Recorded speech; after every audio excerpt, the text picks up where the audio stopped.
enthusiasm. Give me the points for enthusiasm. All right.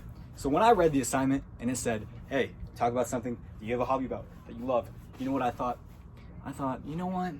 What makes Ian Ian? Maybe it's the big, gigantic, huge muscles.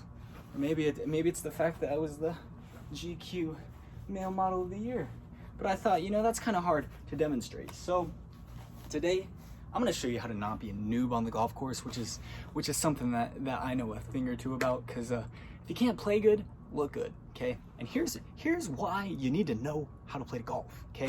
Think about the first time you go home to meet your girlfriend's parents. If you tell her dad that you can play golf, he's gonna love you more than his daughter, I guarantee it, okay? And let me tell you something else. Nothing gets a grandma going more than the fact that you can play golf, okay? If you're into grandmas like me, like any rational person, okay? Just play golf, okay? You'll be grabbing them all day, especially your girlfriend's grandma. She's gonna love you, okay? So, apart from that, golf's a good way to, you know, get out of the house, get away from the wife, whatever you need to do. Maybe you feel like drinking, you can do that. Couldn't be me, but but it's just a good skill to have at the end of the day. So I'm just gonna show you a few things on how to play golf, how to not look like a noob. So basically, golf's a pretty easy game. Actually, it's not an easy game, but it's pretty simple to understand. So it's basically broken into 3 parts: driving, you know, with driving the ball, hitting it far; irons, which is like you trying to get it close to the pin; and then putting, which is getting it in the hole, obviously.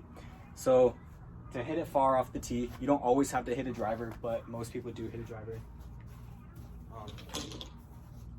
which is just the longest club in your bag, okay? The biggest club in your bag, it's gonna make you hit it the furthest. It's pretty simple. Then you've got your irons, and then your wedges, and then your putter. Irons, what I was just holding.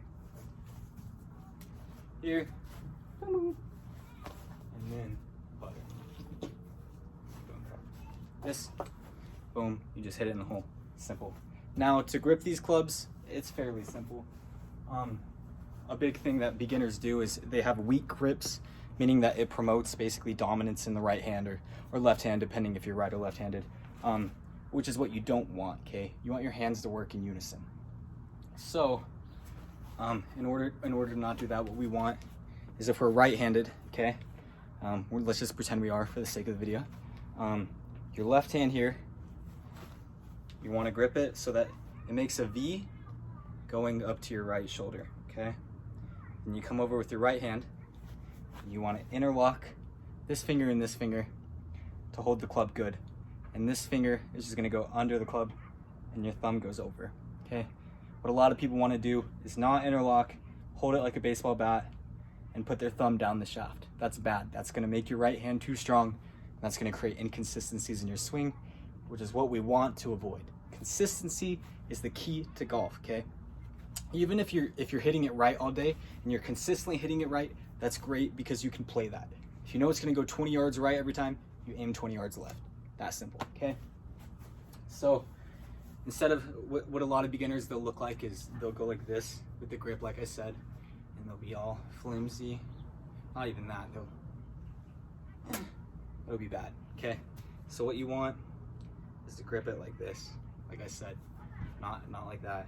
And yeah, the difference between the clubs, obviously how far they go, but also where they go in your stance and how you swing them.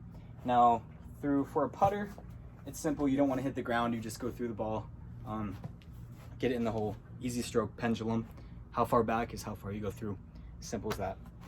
With an iron or wedge, which a wedge is just an iron that basically has more loft, meaning you're going to hit it higher, and you use those at shorter distances because they don't go as far, and they're going to come down and sit and not roll out like a driver would, because a driver is at a lower degree, so it's not going to settle. It's going to keep rolling after it hits the ground. Now with an iron, you're hitting these off the ground. You can hit them off the tee. There's no rule saying you can't, but only when you're on the tee box. With an iron, you want to strike the ball and then the ground, okay? So that gives you your ideal flight path and angle and everything along with it.